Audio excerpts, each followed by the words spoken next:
only mode. Good afternoon or good morning, depending on where you're calling in from. My name is Tim Tormone, and I'm the Associate Executive Director of Alumni Engagement and Outreach at the University of Maryland Alumni Association. Thank you for taking the time today to listen to the webinar, Making the Most of Your High School Years by Dr. Bill Higgins, Associate Professor Emeritus at the University of Maryland. Dr. Higgins received his BS degree in biology and his PhD from Florida State. And he is a well-known and well-loved professor on campus for over 42 years. He's numerous advisor, mentor, and faculty awards, too many to mention, but I wanted to let you know that he has a lot of experience working with students and helping students succeed. So with that brief introduction, I'm going to turn the webinar over to Dr. Higgins, and thank you again for joining. Well, good afternoon. Glad you're able to join the Terrapin Alumni Network and talk with us this afternoon. This is very different for me because most of my teaching and my seminars are always very interactive. So I figure if I'm talking more than half of the time during a presentation, something's wrong. I usually like to get the audience. So we are going to be asking you some questions, and you won't be able to obviously answer us, but you'll have to at least think about them and keep up with those kinds of things as we go along. What I want to do in the next hour is present to you specific strategies. I'm a strategy guy. I'm a kind of guy that believes in their specific habits, specific things that people do that make them successful in whatever endeavor. So if you were going to learn how to play golf, you go to a pro, and the pro shows you certain things to do. If you're going to be a baseball pitcher, you're going to hit, you have people that show you specific things to do that make you better at it. What I want to do is talk about what I've seen over the past 42 years that successful students accomplish as they go through college. And of course, this starts in high school. So when people come to us from high school, many of them are not really prepared because they don't have the specific strategies, the game plan to be successful. And you need to start developing that while you're in high school. So that's what I want to talk about, okay? First thing I want you to think about is where you're going. So you're in high school, you're going to finish high school. Some of you, probably most of you, are thinking about going to college. Well, when you're finished with college, where do you think that's going to lead you? Not maybe a specific job title or whatever, but you might be thinking about something. If you're not going to high school or not going to college and you finish high school, you know, you're going to enter the job market. So I want you to think about what kinds of things you're thinking about. Now, saying that, I want you to, if possible, write down what's the biggest worry in your future. What is it out there that really makes me nervous about where I'm going and what I want to do? So take a minute to think about it. This is something really, really important because you have to address this at every step of the way. So please take a minute and just think about that. And write it down if you've got something there. Because we're going to give you some other things to think about. I don't know if they told you this before, but I'm actually going to give you homework later. Some of it relates to this, okay? All right. So one of the things that I'm always intrigued by is this question that's now on your screen. What's your reason for going to college? Why do you want to go to college? So I gave this workshop live last night, and I got some answers which I usually get when we do this. And a number of people told me they want to go to college so they get a good job. I don't want a job. You don't really want a job, do you? Think about the implications of the word job. You don't want a job. You want a life.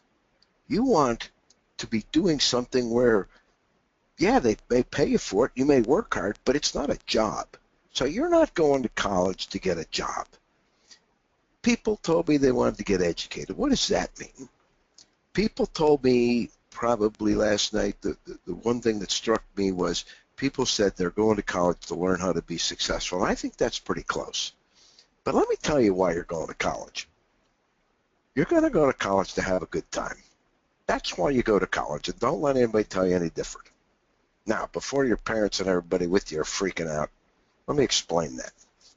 If you're the kind of person that belongs in college, when you're having a good time, it means you're having a good time because you're doing well. You're having fun. If you're not doing well, it's not the partiers. It's not the people who sleep all day and party.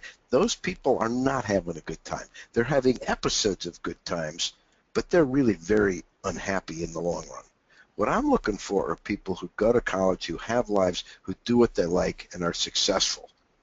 And they're successful in all aspects of their life. They play as hard as they work. They sleep, they do all the things that you want in a balanced life. So you're going to college to have a good time, and you're going to have a good time when you have a balanced life and you're doing well. So that's one of the first things. Next thing I want you to think about is after college, one of the following possibilities are probably on your agenda. Some people may want to go to grad school. Maybe you want a master's of public health or a education master's or PhD or something. Some of you are thinking of law school, medical school, dental school, veterinary college, PA, nursing school. Some of you are thinking about entering the job market.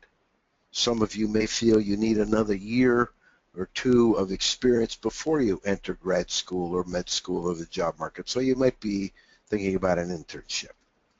In any of these options, you have to understand that you're going to fill out an application. So unless you're going to go back home and play video games on the couch, you're going to finish college and you're going to have an application. The last thing, move back home. Let me tell you something. Your parents, I'm sure, love you, but let me tell you, when you graduate from college, they really don't want you to go back home. You really need to be thinking about your next move with their support probably, but you need to be thinking about moving out, moving on, and so you're going to face an application. And I want you to think about right now, I get out of college, I'm ready to graduate from college, no matter what I'm going to do, I'm going to fill out an application. If you don't go to college and you come out of high school, that application is going to be up front even earlier. So high school is even more important if you're not going to go to college and you're going to fill out an application. So I want you to think about right now, you apply, I don't care whether you apply for a job at accounting, a position in a graduate school, you apply to medical school, whatever you're going to do, what is it that I, as an employer or admissions officer, what am I looking at in your application? What are some of the things I want to see that you have and you bring to this job or this position that I'm looking to fill? Well, when you think about it, I think these are the things that we normally reflect upon. Never underestimate the power of your grades. You don't have to be perfect, but good grades and consistent performance tells me a lot about you. It tells me you're smart. It tells me you work hard. It tells me you know how to learn. It tells me you're organized. It tells me a lot of things. So even if you're applying for an entry-level position in marketing, or you're applying for a teaching position or anything else, if you can put down and present me with a transcript that has really solid grades, you're really on top of that pile, because that's one of the first things we look at. If you do get good grades, if your position, for example, medical school or graduate school requires a test, an LSAT for law school, your GPA is going to be reflected in your test scores. It's very hard to do the second bullet without getting the first. I never, ever, for a graduate program or anything, would ever consider anybody with poor communication skills. You're going to write a cover letter. You're going to write personal statements. You're going to write a lot to even get to the job, and then we're going to interview you. So you really, really have to have excellent communication skills. And many of us have difficulties with this, either because we don't practice, we're shy, whatever. So we're going to talk about this. The other thing I look for is I see students coming out of high school applying to college, and I look at this incredible list of activities. They've done everything. But what I'm really looking for is, in those activities, do I see leadership? Do I see accomplishment? I'm not looking for a lengthy list of meetings you went to. I don't care about that. I don't care how many societies you're a member of. I want to know you organized and raised money for Dancers Against Cancer. I want to know you organized the food can drive. I want to know that you were the president of the Pre-Med Society. I want to know you were the president of the Future Lawyers Society. I want to see leadership, and I want to see things. I want you to leave your mark. And then, of course, when you start figuring out what you really want to do when you get, when you're in college, I want to see that a lot of this experience is relevant to what you want to do. You've got to do it before you get into it. So if you're going to go to med school, you're going to have to spend time in a hospital volunteering. If you're going to go into business, you better have an internship or two. So these are things that are going to be on your application. I'm looking for people with a life. I'm looking for people who have a lot of different interests outside of the workplace, because people without a life don't do well in the long run. They burn out quickly, and we're going to talk more about this. If you have the first couple of things, leadership, communication skills, and that, getting references are not really any problem. And if you're the kind of person who can do the first couple of things and develop that, your personality is going to go along, and we're going to get along really well at an interview. So I want you to, when you get this list later, put this list somewhere, print it out, put it on your wall, and think about, these are the things that I need to develop while I'm in college. Don't let the situation confuse you. I mean, this is really very, very clear. There is no way around this application game. You are going to fill out an application. It's going to happen, so you might as well think about what's on there and think about how we can develop ours to be the best. When we do that, I just want to point out that we need to do a few things in high school so that we are ready to move on to college and work on that list. The day you enter college, nothing you do in high school matters anymore. You will never put any of your high school accomplishments on any resume or any job app. Nobody cares. But the things you develop in high school that you take to college really are critical. And that's where we want to focus on right now. Dr. Higgins? Yes. I have 2 questions from our audience. Can I read them to you? Please do. Joe asks, what do I do if I have no clue about my future? And then the second question comes from Alyssa, and she asks, what do I major in when I go to college if I am completely undecided? Okay, so both of those questions are related, and I think they're very, very common. First of all, I don't think anybody at any point in their life is absolutely certain about it. What they do get some certainty is what they want to do tomorrow. So if you're absolutely undecided about anything, then you work and you develop certain basic skills and talents, and you provide evidence of leadership so people know that no matter what you attempt in the future, you're going to be successful at it. And when you go to college, your major is really, quite frankly, irrelevant. If you're going into engineering or architecture, that's a certified program, so that's a really lockstep. But if you're going to go, for example, I'm very familiar with people applying to medical school. People apply to medical school with every major under the sun, from biomed engineering to music performance to whatever.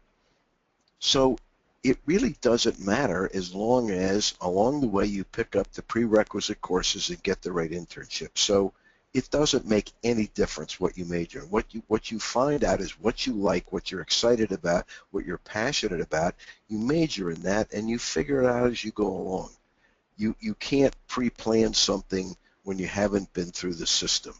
So when students come to me and they're applying to the University of Maryland at 17 and they say, I want to go to med school, I say, how do you know that? You haven't been there. So don't worry about it. But the point is, if you do well, like we say here on the screen, if you do well, everything will fall into place. Are we good with that then? Okay. So if you do well, don't worry. Okay. If you decide to change your mind about from one major to another in middle college, doesn't matter. As long as you leave behind a history of doing well and people behind you that you've left say good things about you, the door is always open. And the next thing may be the most important thing. When I see freshmen come into Maryland who are doing poorly, and it's not many, but there's a number of them, usually it's not because they're fooling around and just not paying attention. Usually they over stress and over everything. You don't have to be perfect. You just have to do well. Nobody expects everybody to be a 4.0. Let me give you an example. I asked last night, what do you think the toughest thing to do coming out of college is? And some people said getting into law school, getting into med school. Okay, so let's take med school, for example. I asked the audience last night, what percentage of people that apply to med school coming out of college get into med school? And people were guessing 5%, 10%. And the answer is no, it's 43%. 43% of the college graduates or soon-to-be graduates that apply to medical school get in. People have all this myth about this, the difficulty and everything else, and sure, it's hard. But if you've got the numbers, you're going to get in. To go to med school, you have to get half A's and half B in college. Can you do that? If you get half A's and half B's in college, you'll get into law school in a heartbeat. So understand you don't have to be perfect. You have to just do well enough. And you're not going to do well enough if you're not happy and you're not doing things you like. So let's talk about how you achieve the goals of getting those things on your resume. And you do it with the following bullets. Whatever we do, whatever we attempt, we're going to do well. And I want to talk about some aspects of how you do well. Whatever you do good. You do good for others. You need to involve yourself in some kind of service activity along the way. Employers, graduate programs, professional schools almost insist upon this. They're looking for people who are good people, who do good things. I'm going to give you my rules of life, and we're going to talk about a couple essential skills. Now, let me tell you about my rules for life. When I went to college, I had a good time my first year. I had a really good time. I had a really good time to the point of a 1.7 grade point average. I was a disaster. And so I realized I had to wake up. And being the kind of guy as a strategy guy, I had to figure out how to do certain things to get better. And it's those things which I've kind of codified into my rules of life. So that's me. I don't have my glasses on this morning, but that's a picture of me.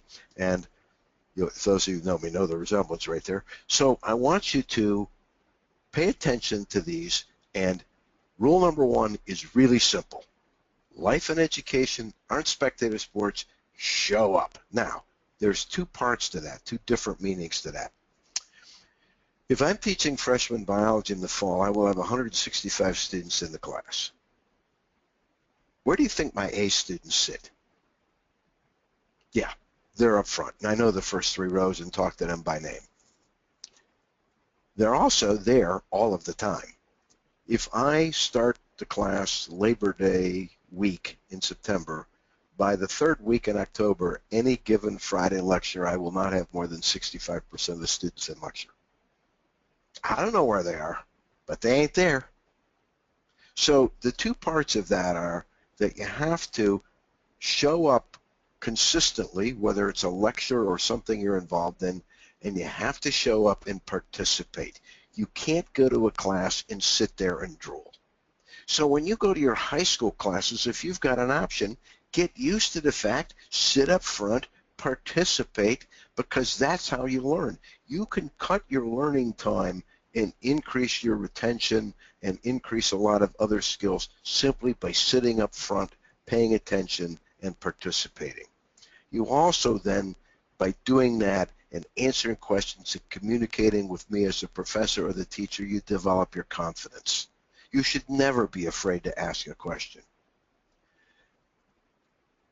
Converse of that is, when you get involved in activities, you also show up, work hard, and do the right things. But many students, when they get to college, aren't selective enough. You really got to think about, is this what I'm passionate about, or am I doing this because I think that's what people want me to do this other thing in the future? Find things you're passionate about, be selective, make major commitments of your time and effort to those endeavors, but don't join everything and don't try to do everything. And don't worry about what people say or what you think people want you to do because you want to do X, Y, or Z in the future. Just do the things you're passionate about, take the leadership role, leave your mark, make a contribution, and that's what people are going to look for, and that's what people are going to remark upon in the future. Here's a typical student in the back row of lecture on a Friday morning if they happen to show up. I have no idea what these people are doing. The point of this slide is probably the worst thing you can do is be apathetic about anything you're involved in. Apathy is a disaster. Apathy shows up, apathy appears, and people will resent you very quickly for being there and being apathetic. You're more of a problem than you are part of the solution. Okay. Rule number 2, and this is really important in high school, hang out with winners. Well, here's the definition by the Merriam-Webster Dictionary. One that's successful, especially through praiseworthy ability and hard work. Ability and hard work. My definition is somebody who gets it. So I want you to think about somebody at your school, an upperclassman maybe, somebody you admire, somebody who is, in your definition, a winner. Got that person in mind? Think about one or two of the really tremendous winners on the teaching staff, one of the faculty. Can you see them? Do you see them? Think about a relative, maybe an aunt or an uncle or somebody who, oh my, what a winner. I mean, I know your parents are all winners, but let's exclude them for a moment. So when you think about peers, when you think about teachers, when you think about family members or acquaintances who are winners, I want you to ask yourself, what makes them a winner? Why are they winners? What do they do? When you go to a lecture, when you go to a class, this person captures my attention. They're really good. Why? What is it they do? So what I want you to do is I want you to start a little notebook. And I want you to start noting people that you find and run across who are winners, people you admire. And I want you to write down specifically what it is they do, what habit they have, what characteristic they have, what skill they've developed. What is it that makes them a winner? What is it that makes you want to be like them in that way? So what I'm telling you to do is steal from these people. I'm telling you to figure out the good things they do and borrow those things and incorporate those, learn how to do those things so you too, people will admire and become a winner. I always hang out with winner. Here's biggest winner of all. Me and Testudo go way back. We go back 42 years. I want you to be one of these people. I want you to hang out with these folks right here. Conversely, you know people who aren't winners. People who, well, kind of waste your time, make you mediocre. They're happy to talk to you about their problems all day, but they never quite care about your side of the conversation. So in other words, when you got people like this guy, dump them. Don't waste any personal time or effort. You don't have it. You got a lot to do and a lot of things. So you find winners, you copy their habits, you figure out why they're good, and the corollary of that is you spend less time and you dump the losers. And while you're at it, you might figure out what is it that makes this person somebody or do things I don't want to do or be. Point out see if you can identify what makes them losers in your mind. And again, I'm not talking about on the social scale. I'm talking about people who are bright, who are good, who get things done. So let's take that out of the equation. So I said you're going to have homework. Here's your first homework assignment. You're going to get that notebook, and you're going to find one winner in each of those categories. I want you to find a peer, somebody, a student that you know. I want you to find a teacher, and I want you to find somebody that you know, an acquaintance, a family member, somebody, and I want you to list the 2 or 3 things about them that make them winners. And I want you to commit to down the road thinking more about that so that you also can do that. Rule number 3, I want you to stop studying, and I want you to start learning. When I was at the university, I worked in the president's office for a while, and my job there was to figure out why so many freshmen do so poorly. And so we began it's now called the UNIV program. It's a freshman orientation course. It's a 8-week course that we encourage all freshmen to take, small group of students, one trained faculty member, staff member who leads it, and we talk about learning strategies and how to use the university. Wherever you go to college, they should have that course, and I strongly encourage you to take it. I think it's one of the most useful things you can do.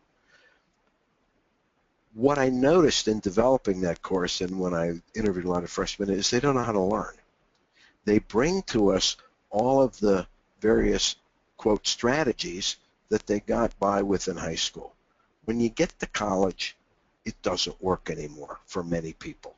So I want to ask you something. See, in college, we really require an in-depth understanding of things. So how do you learn? How do you know with absolute certainty you know something? How do you own that material? Not just today or tomorrow, but on the final and next week and next year.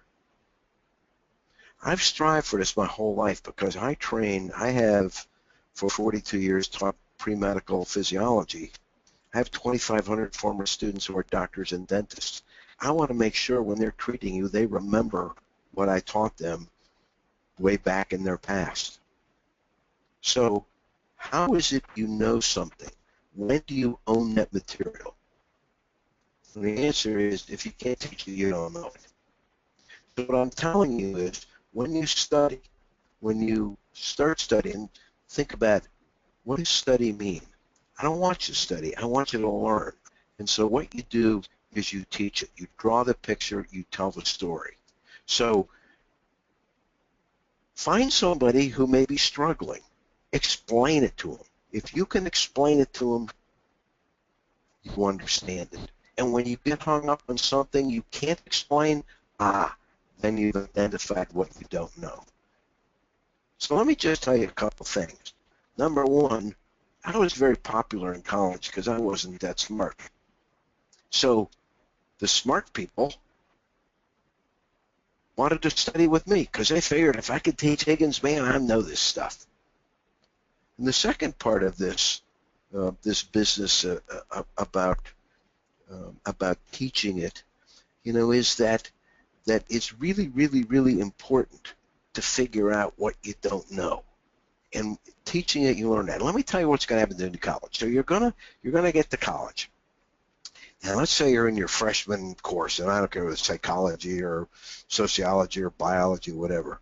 And you're going to get to something to go, the professor's never going to ask me that. He's never going to ask me that. She's not going to cover that in the test. Well, guess what? I'm omniscient. I'm a professor. I know what you don't know. And that's why that's always question number one on the test. So don't think that way, because I know what you don't know and it'll be there. So when you go to college, you got to tutor. You got to teach other people. You got to study with a blackboard. Write it out. Draw the picture. If we're doing math together, 3 of us get together, we do our math homework. I'll do one problem on the board. I get stuck, we explain it. We teach each other. We get much better at it. And the reason this works is because we're using different modalities. We're reading it, we're seeing it with our eyes, we're talking about it, we're drawing it, we're rewriting it. All of these things are what implants those memories in your brain and make connections. And tell it as a story. If you try to memorize a list of details, you won't know it very long. On the other hand, if you can tell me the story of protein synthesis, you can tell me the story of this social group, you can tell me the story of this chemistry reaction as one example of many, then in the framework of that story, you will remember the details. So here are things I see students doing. Now, if you've got highlighters and you highlight your books and your notes, go get them as soon as we're done and throw them away. It's the most useless habit that people are in when they come to college. What do you think? Highlighting something scans that into your brain? It's pointless. It doesn't mean anything. Oh, I'll go back and read it. Well, reading it 20 times, it's not going to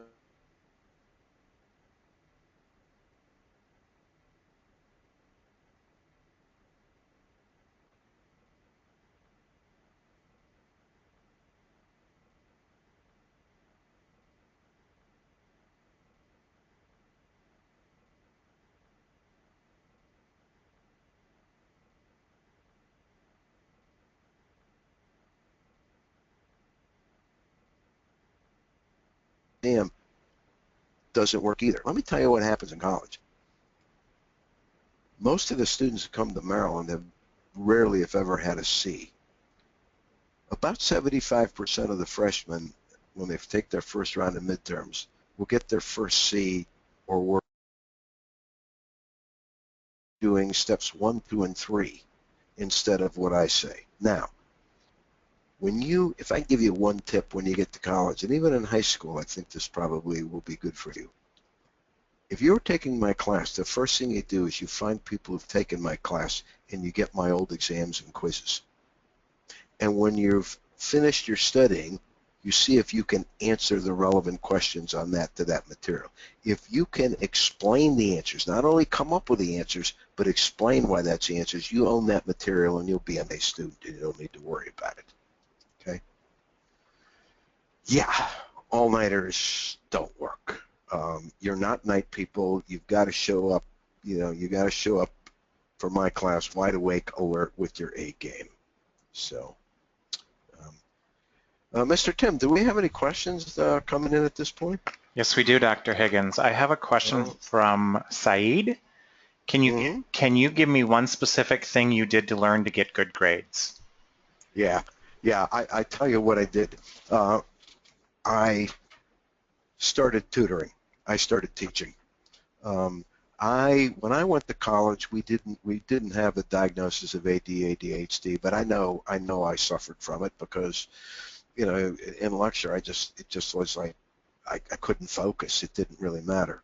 So I worked for somebody who was in a lab who was very smart, and he realized that I wasn't really dumb. I just wasn't getting out of what I needed to get out. So what he did was he bought me the textbook, say, for genetics. And he said, you're running the review session on Thursdays. And so for the course I was supposed to be taking but wasn't, I was running a review session. So I had to figure out how to learn it and explain it. And then when I couldn't explain something, I would go to the professor with that list of questions, and she would re-explain it, and then I would re-explain it. And so I think that is the most powerful thing I know how to do. So when people come to me, I spend 2 days a week at the National Institute of Health, and I advise people who have graduated from college all over the country about getting into graduate school and med school. And when they say they're studying for the GRE or the MCAT or the dental exam or whatever, I say, great, the best thing you can do is go tutor freshman biology or whatever. So I think teaching is the most powerful thing. And again, the other thing is, if you've got old exams, old quizzes from previous semesters from students who've taken the course, if you can answer those questions and explain it, then you go in with that confidence. Exam day isn't a stress. Exam day is your opportunity to show off, and that's what you want it to be. Dr. Higgins, I actually have another question that just came in. It is from Kathy, and she writes, I am a visual person. Reading something doesn't sink in at all. Any suggestions? Yeah, you and me both. I am totally visual, which is why the internet and PowerPoint made my teaching much better, because I'm so dyslexic I can't really write on the blackboard, and I'm a terrible illustrator. So I'm totally with you. So what I did was I took my class notes, but I would read my class notes out loud and rewrite them a little bit. So that using the vocal, right? And then when I had to incorporate that into teaching and drawing the picture and telling a story, that made all the difference for me. I'm totally with you on that. I could read something 25 times and I might know it for 10 minutes. But by vocalizing it and listening to myself as I'm doing it, it seemed to put it in context. The other thing is, again, put it together as a story. It's not a list of facts, and unfortunately too many of my colleagues teach as a list of facts to memorize. Well, if you're thinking of something, and I usually, let's say DNA synthesis, there's a story, and I like to go, when I teach DNA synthesis in class, I get all the visual learners together, and we go to YouTube, and we go to the Khan Academy, and we look at all these wonderful videos that I turn the sound off and make them explain it as it's happening. So I think YouTube videos and other things, and if you search the internet, there are many courses, college courses or high school courses around that have wonderful videos. So I think those are really, really powerful ways that we can learn. Okay? We good with that, Tim? Okay. So, now that we've talked about that, I want you to think about some of the students. You know, you've all got students at your high school that you know are really brilliant and do well. You know, people that just blow the curve every time. Find out what they do, how they do it. I'll bet they do some of the things we just talked about, right? Okay. The other thing that I am troubled by when we're talking about learning is that people get way too focused. You know, they go to college and they're majoring in subject X and they want to know, you know, what kind of things related to subject X can I take? And that's wrong. So when you're in high school, start branching out. Take some other stuff. Take some weird stuff. Take some stuff you've never looked at. Take some art history if you get a chance. Branch out. Go into other things. Learn in different areas and different modalities. And by doing that, you'll enhance your learning ability in your major area of interest. But you know, people who study only one thing really, really, really are boring. So you'll find there's a whole world. Okay. You don't get any better if you don't challenge yourself. So you know that if you're playing football or you're in the theater or you're playing music, you got to practice. And you don't practice over and over the stuff that you're already good at. You practice new stuff.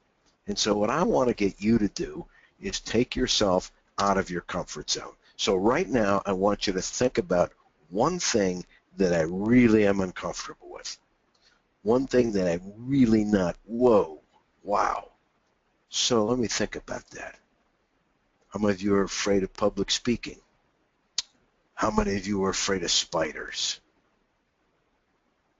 Afraid of heights? Afraid of water?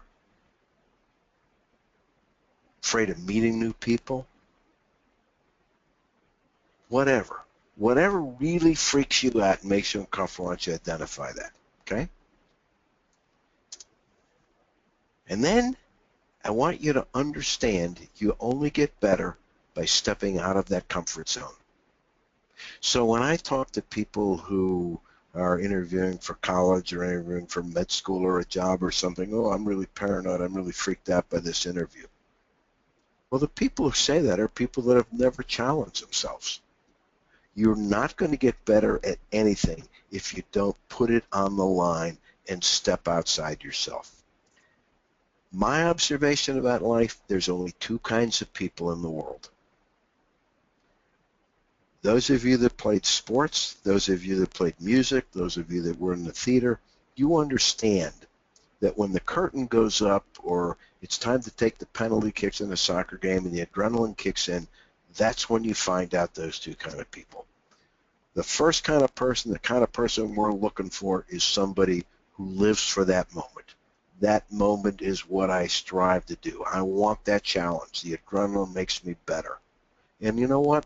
If I mess up and I don't do well, it's all right. I still want to do it the next time. I want even more to come back and do it. And the other kind of person just doesn't want to be there, doesn't want that challenge, fades into the background. Well, the people who live for that moment aren't born that way. They get better that way by stepping outside their comfort zone and doing more and more and challenging themselves all the time. Let me give you two quick stories. Had a young man, see, if you came to my class freshman year, my freshman orientation class, and I found out you were afraid of heights, you and I would walk over to the climbing wall and we would climb that wall together. It might not get done the first day, but I would not let you go until we got to the top of that wall and you had at least addressed that issue. Had a young man who couldn't swim. He's from Florida. He couldn't swim. What the heck was that about, right? So I took him over to the water polo practice. They threw him in the water. He almost drowned. 4 years later, he gets an invitation to the tryouts for the U.S. Olympic water polo team in San Diego. Who knew? I have another young man who was a very bright guy and a lot of fun, but had this absurd fear of public speaking. So, of course, I took him to Toastmasters and made him a TA and everything else. He's now a legislator from the state of Florida and speaks routinely all the time. So those are the kinds of things you need to do. And I think this person said it very well. You just have to put yourself in situations where you're outside of your comfort zone. Otherwise, you're never going to get any better. And every challenge is going to be more than a challenge. You're going to be fearful of it, and you have to embrace it. So, homework assignment number 2. Within the next 30 days, you're going to find and do something that makes you uncomfortable. Now, I'm not going, don't pick up a poisonous snake or something like that, don't skydive necessarily, whatever. But there are things that make you uncomfortable. Address it, and every month do something, address some issue that you're afraid of, and do it. Very hard to do. So if there are parents listening, help me out with this. Bug your kids. Annoy them until they do it. Annoy them to the point where this is much more comfortable than not doing it. Okay? I always wanted to play music. I have no musical ability. I'm the only Irish guy I know who can't sing, dance, or carry a tune. And I've always wanted to get that baton and address the orchestra. So one of my last years at the university, in my purple Santa hat at graduation in December, Dr. Sparks got me and handed me the baton because he knew my dream. And I got to direct the symphony orchestra. Talk about outside my comfort zone. I've probably never been that scared in my life. 5,000, 6,000 people or more, and I'm directing the orchestra. Wow, awesome. Rule number 5. You're not going to want to hear this, but I have to tell you anyway. You don't know how to write. You can't write. You think you can write, some of you, but you can't. You really don't know how to write. Somewhere these people come to college and they know every adjective in the book and everything else. I have read 200 plus personal statements on medical and dental school applications from college graduates this year. Out of the 200 and plus applications, essays that I have read, I've yet to find one that was correctly punctuated. I have yet to find one that had perfect sentence structure that didn't contain some awkward sentence structure, inappropriate verbs, verb-subject mismatch, whatever. You can't write. You don't know how to write well. Speaking is another matter we'll get to. I cannot impress upon you the importance of learning to write and speak well. Whatever you do, we're going to read a cover letter or a personal statement or something. As a mentor of graduate students, the last thing I would ever do is take a graduate student who couldn't write. I might as well shoot myself in the head because I'm going to end up writing everything for them. When I hire somebody, they've got to be able to write. And if they write well, they've got to have a personality and be able to interview. They have to be able to communicate verbally. When you go to an interview, the significant part of the interview lasts 45 seconds. It's that first 45 seconds where you look me in the eye, you shake my hand, you smile, and I get a sense you've got a personality and confidence. And that's what speaking well is about. It's about personality, confidence, eye contact, and conversation. And so you need to do that. So how do you do that? Well, here's a colleague from the University of Maryland, a good friend of mine, Reed Compton, his comment, which I have always appreciated. So wherever you go, whatever you do, how well you speak and how well you write will largely determine your opportunities. So buy this book. I got my first copy as an undergrad. I got a copy as a grad student.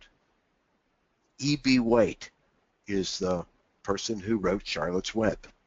Will Strunk was White's advisor when White was a student at Cornell years ago. This book is now in its umpteenth hundredth printing. I actually was given by the publisher a leather-bound 50th anniversary edition.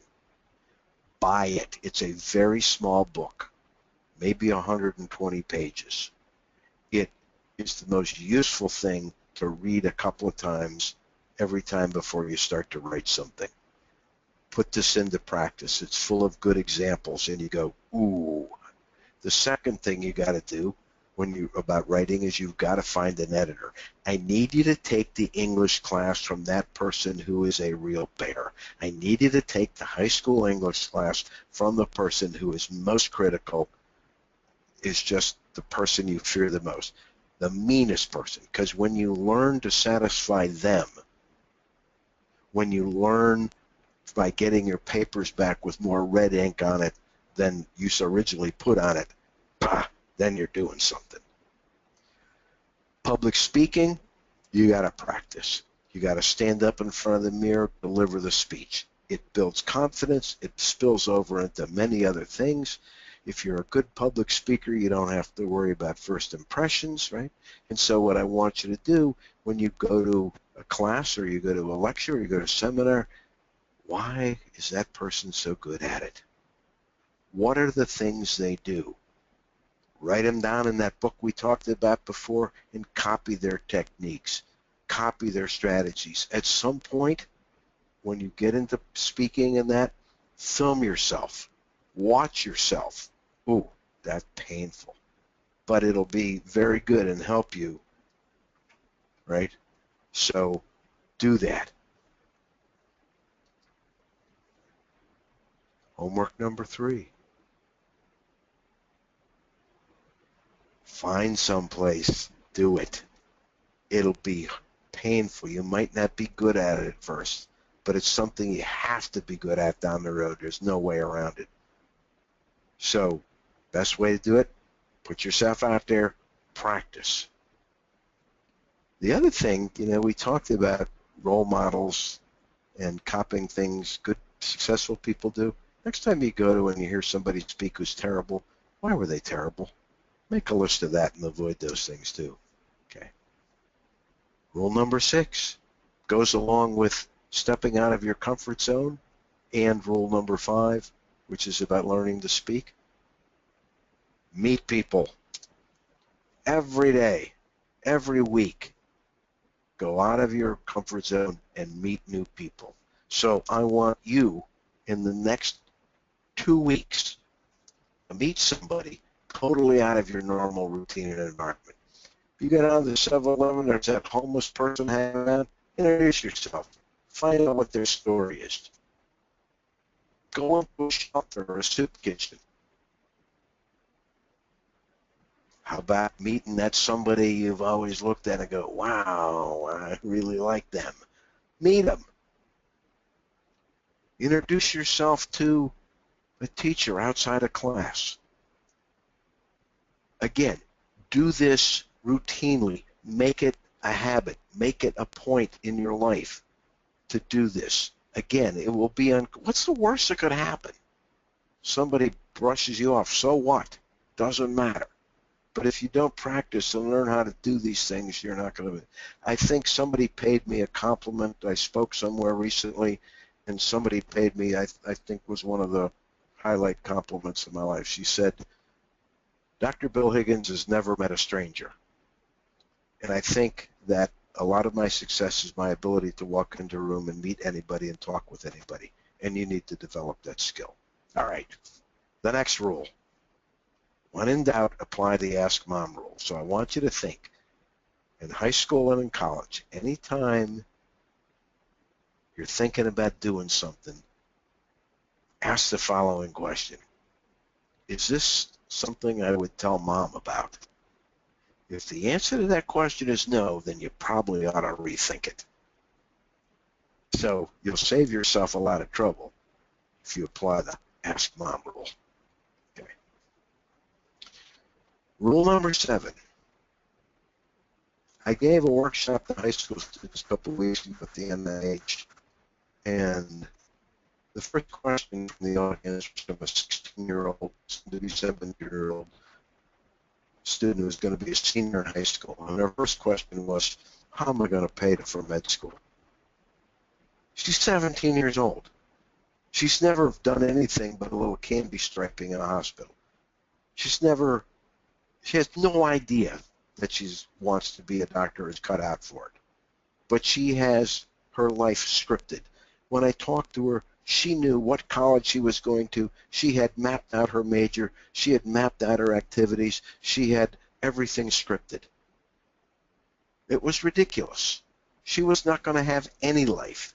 Everything was going to be. And I said to her, what if you get into your junior year and realize you don't like medicine? Well, I'm going to go to med school anyway. I don't know if it was her parent. I don't know, but it was horrible. Don't script your life. Excuse me on that. That's don't script your life. Be prepared, right, for anything that comes up and surprises you. Look for different courses. Look for different things. You just never know what the outcome is going to be. Okay? Dr. Higgins, I have a couple of Yes. questions for you. Mm-hmm. This question is from Tom, and he writes, how do I develop that I can talk to anyone skill that you just mentioned? Yeah. The first thing you do is you look at yourself in the mirror and you watch yourself do the most important thing that you need to do in life, which is smile. And if you walk up to somebody with a smile and you put out your hand and you look them in the eye, then they're not going to shy away. They're not going to get the wrong impression. But you got to look at yourself do it. Okay, so you do that. And you just get in the habit of doing it.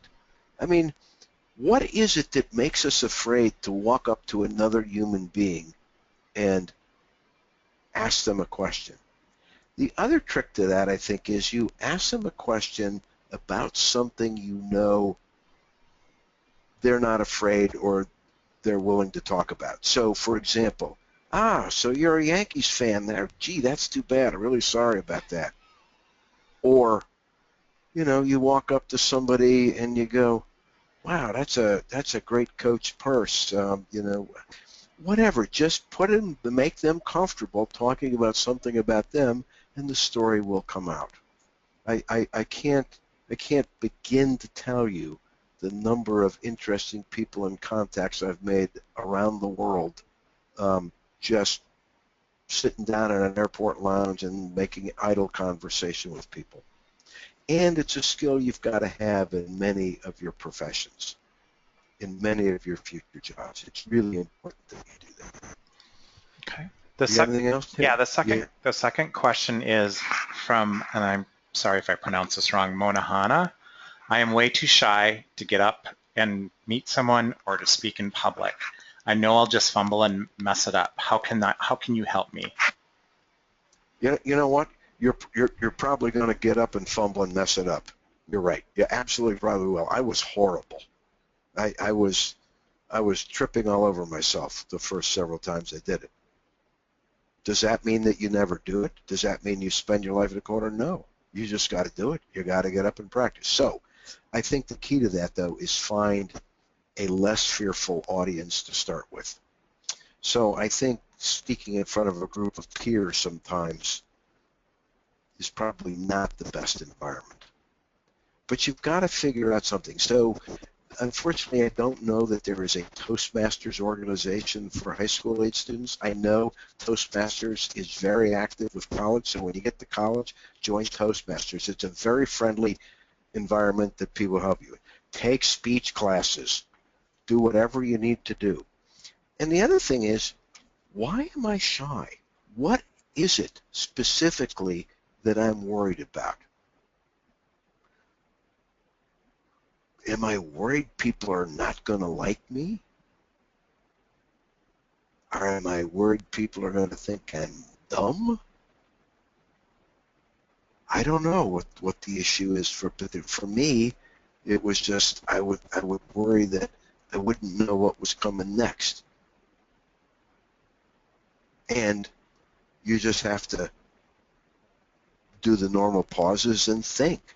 And people are going to go with you as long as you're smiling and you're open.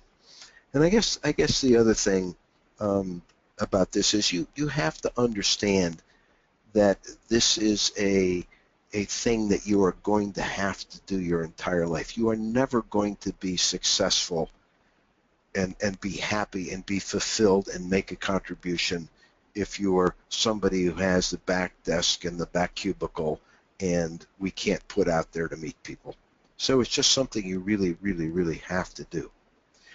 If it becomes pathological, schools have counselors, people have counselors, and I myself have taken many professionals to counselors, and we talk about what it is that makes you fearful of this, and let's find an environment where you can at least start.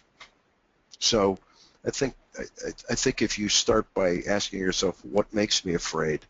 What is the issue? And you just get doing it. You just got to do it. And you may have to do it more than anybody else, but don't give up. You got to do it. Okay? All right. The next rule is really very serious. I just talked to so many people, who just are not happy with day-to-day life. If you get up in the morning and, boy, today's a drag, well, you got to live with it every now and then. But if you get up and 5 out of 7 days are miserable, you got to fix something. It just isn't working, right? So when you're in college, and you, boy, I hate chemistry, or I hate this, or I hate that. Well, why are you doing it? When you're in high school, find things you like, find things you're passionate about.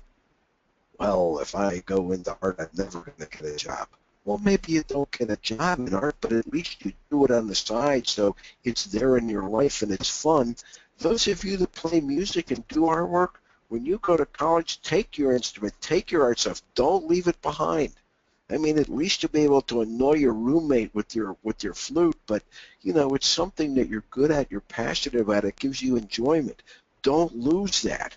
When you go to college, right, you are likely to do half of the physical activity you do in high school, which is horrible. When you go to college, you will probably cut your sleep time. You will probably, cut your exercise. You can't do that. You've got to make sure that there's enough in your life every day that you look forward to that's fun. And if you hit a streak where a lot of things aren't fun and you're just not enjoying life, then you've got to face the fact that I'm doing things that I shouldn't be doing. It's not what I'm going to. Now, admitted, I didn't really enjoy calculus all that much, but I had to do it, but it wasn't my total life. I had enough other things that kept me going. See this guy there on the left? This is the guy that I trusted my life with as a graduate student. I got to Florida State, and I did my undergrad at Boston College. The winters were horrible, and I found a graduate bulletin that had palm trees on the cover of the booklet, and I said, that's where I'm going to grad school, and that's why I went to Florida State. And when I interviewed with the dean there, he knew I was kind of weird, so he sent me over to talk to this guy. And it turns out it was the guy there on the left, Michael Greenberg. And I went in Michael's office to interview with him, and he had just finished this run. This picture was in the Tallahassee Democrat, and he had just come off the track in this race.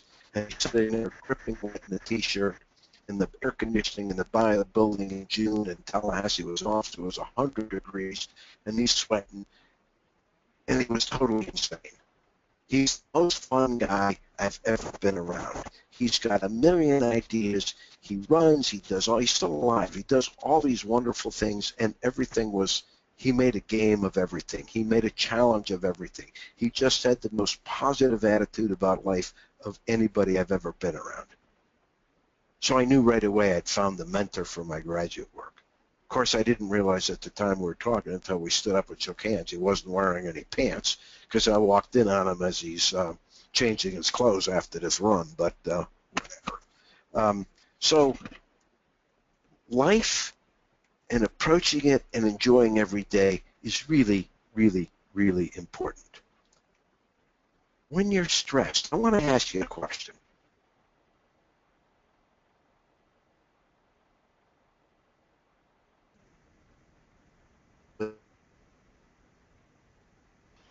Dr. Higgins, we've lost your audio.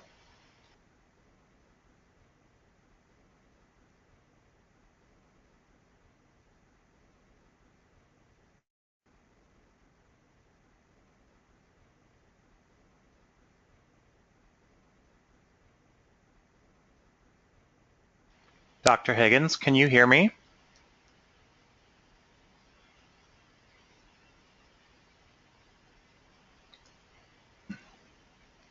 Dr. Higgins, we've lost your audio.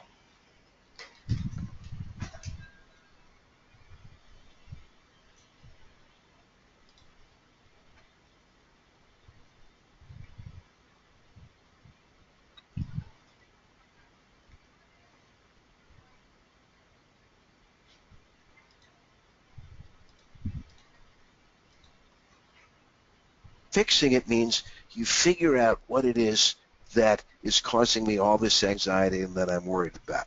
But if you're stressed, it's an evolved response showing you something's wrong. And you can't ignore it. You can't go on about it.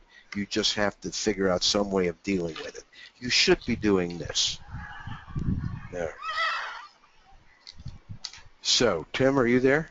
I am here. Okay. A couple other thoughts that I just wanted to point out to you about things that I see people coming out of high school with. Most of my students are very respectful, have good manners, know how to greet people. They turn their cell phone off in class and they do all these things. Just pay attention to that.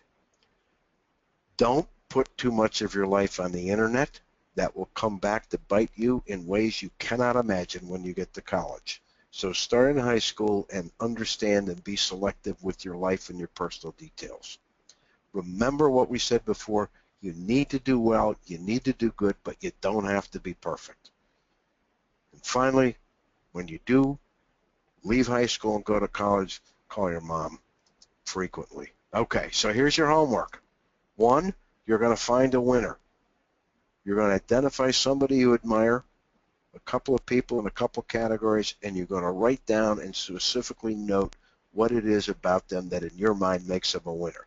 You're going to step out of your comfort zone. You're going to do something in the next 30 days that you find uncomfortable, and you're going to do that routinely. You're going to do those kinds of things over and over throughout the rest of your life so that you're constantly challenging yourself, building up your confidence, right? One of those things might be speaking in public, and so you're going to elevate that skill, and you're going to do that routinely. Again, it builds your confidence, helps you ground yourself in reality. Along with stepping out, you need to learn how to meet people. One of the very important keys to life. So 2, 3, and 4 relate to each other. You're going to adopt the ask mom rule. If you're going to do something and it's questionable, whoa, would I tell mom about it? And if not, then don't do it. Well, thank you very much. I appreciate your attendance. We'll see if we have any questions. And I think Tim can tell us that you're going to probably get the recording of this made available to you also, right, Tim? That is correct. So we do not have any more questions, so we'll be able to wrap up here in the next 30 seconds. And within the next 24 hours, we'll be sending you an email with a recording of this particular webinar, and we will also have a survey attached to that email. We would love for you to fill that out so that we can provide you with great content like we did today. So with that, unless you have any closing remarks, Dr. Higgins, we will let people go about their day.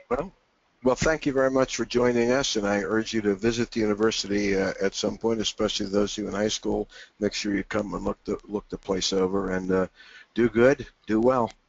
Thank you. Thank you.